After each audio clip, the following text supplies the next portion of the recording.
Assalamualaikum warahmatullahi wabarakatuh. Perkenalkan, nama saya Fatimah Lawit Fizega dengan NIM 210600062. Baiklah, di sini saya akan menjelaskan tentang pertumbuhan ekonomi, teknologi, bukti empiris, dan kebijakan. Tugas ini untuk kelengkapan dari tugas ekonomi makro 2 dengan dosen pengampu Bapak Alfon Satrianto.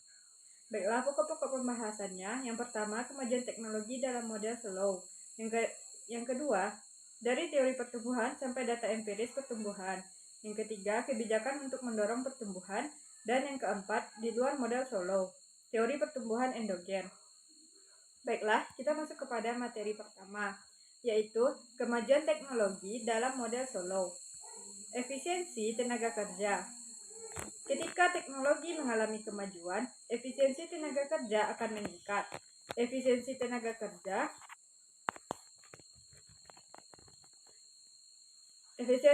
kerja juga akan meningkat ketika ada pengembangan dalam kesehatan, pendidikan, atau keahlian angkatan kerja. Dengan rumus Y sama dengan F dalam kurung K kali L kali X. E adalah variabel baru yang disebut efisiensi tenaga kerja. L kali X mengukur jumlah para pekerja efektif. Maka inti dari pendekatan model kemajuan teknologi ini adalah bahwa peningkatan efisiensi tenaga kerja E sejalan dengan peningkatan angkatan kerja atau L. Kondisi mapan dengan kemajuan teknologi. Untuk menjaga K tetap konstan dan dibutuhkan untuk mengganti modal yang terdepresiasi. NK dibutuhkan untuk memberikan modal bagi para pekerja baru dan GK dibutuhkan untuk memberikan modal bagi para pekerja efektif baru yang diciptakan oleh kemajuan teknologi.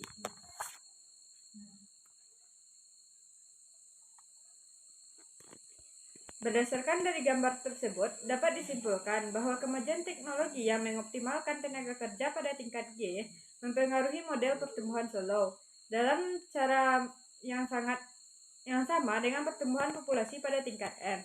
Dalam kondisi mapan, investasi atau SF dalam kurung K secara dapat mengimbangi penurunan K yang terkait dengan depresiasi atau pertumbuhan populasi dan kemajuan teknologi.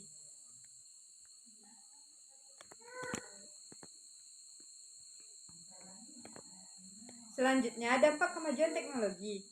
Dengan adanya kemajuan teknologi, dapat diketahui bahwa kemajuan teknologi bisa mengarah ke pertumbuhan yang berkelanjutan dalam output per kapita. Sebaliknya, tingkat tabungan yang tinggi mengarah ke tingkat pertumbuhan yang tinggi hanya jika kondisi mapan dicapai. Namun pada kondisi mapan, tingkat pertumbuhan output per pekerja hanya bergantung pada tingkat kemajuan teknologi. Selanjutnya, subbab materi kedua. Dari teori pertumbuhan sampai data empiris pertumbuhan. Pertumbuhan yang seimbang. Menurut model Solow, kemajuan teknologi menyebabkan nilai berbagai variabel meningkat secara bersamaan pada kondisi mapan, menyebabkan terjadinya pertumbuhan yang seimbang atau balance growth. Kemajuan teknologi juga mempengaruhi harga faktor. Dalam kondisi mapan, upah real tumbuh sebesar tingkat kemajuan teknologi. Namun, harga sewa real modal tetap konstan sepanjang waktu. Selanjutnya, akumulasi faktor versus efisiensi produksi.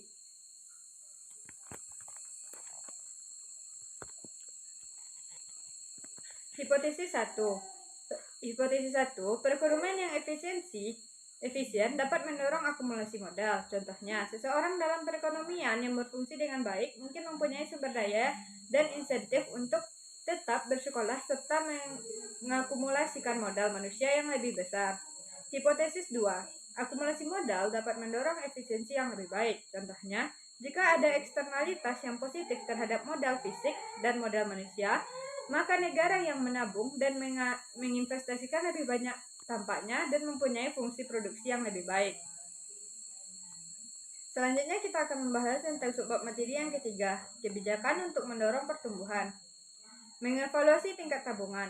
Menurut model Solow, seberapa banyak negara menabung dan berinvestasi adalah determinan penting dari standar kehidupan penduduknya. Tingkat tabungan menentukan tingkat modal dan output pada kondisi mapan. Satu tingkat tabungan tertentu menghasilkan kondisi mapan, kaidah emas. yang akan memaksimalkan konsumsi per pekerja sekaligus kesejahteraan ekonomi. Kenaikan tingkat tabungan secara bertahap akan meningkatkan akumulasi modal yang mengarah ke kondisi mapan dengan konsumsi yang lebih tinggi. Selanjutnya kita masuk kepada cara mengubah tingkat tabungan. Cara yang tepat dilakukan pemerintah untuk mempengaruhi tabungan nasional adalah melalui tabungan masyarakat.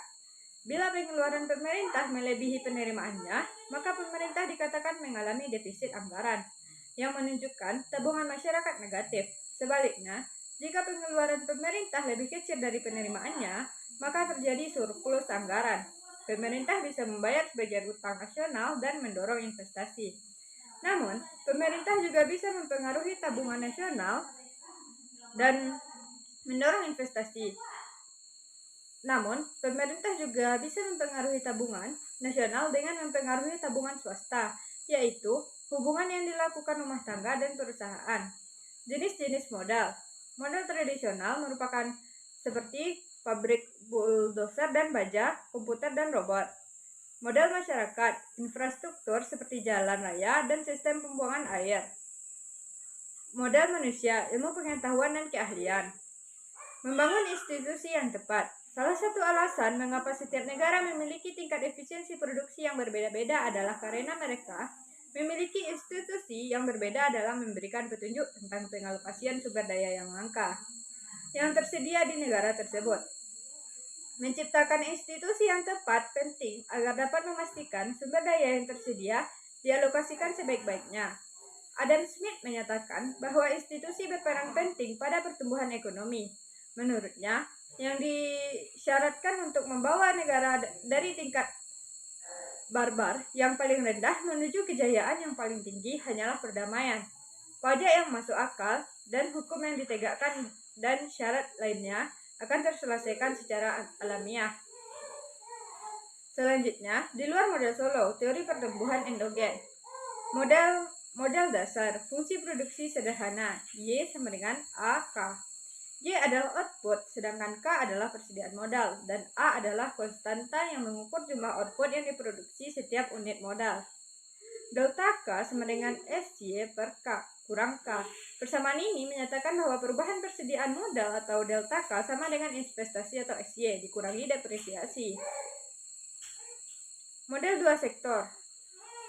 Fungsi produksi dalam perusahaan manufaktur, fungsi produksi dan dalam universitas riset, dan akumulasi modal. Di mana X adalah bagian dari angkatan kerja di universitas, E adalah persediaan ilmu pengetahuan, dan J adalah fungsi yang menunjukkan bagaimana perubahan ilmu bersifat standar. Selanjutnya, kita akan membahas mengenai efisiensi tenaga kerja. Fakta tentang proses penelitian dan pengembangan sebagai berikut. 1. Meskipun ilmu pengetahuan merupakan barang publik, namun banyak penelitian dilakukan di perusahaan-perusahaan yang dijalankan dengan motif mencari laba. Yang kedua, penelitian menjadi menguntungkan karena inovasi memberikan perusahaan kekuatan monopoli temporer.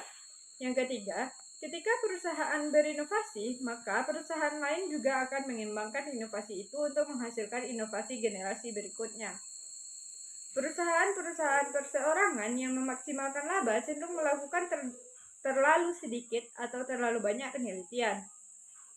Di satu sisi, ketika sebuah perusahaan menciptakan teknologi baru, hal itu membuat perusahaan lain diuntungkan, karena menerima dasar ilmu pengetahuan untuk dikembangkan dalam penelitian di masa depan.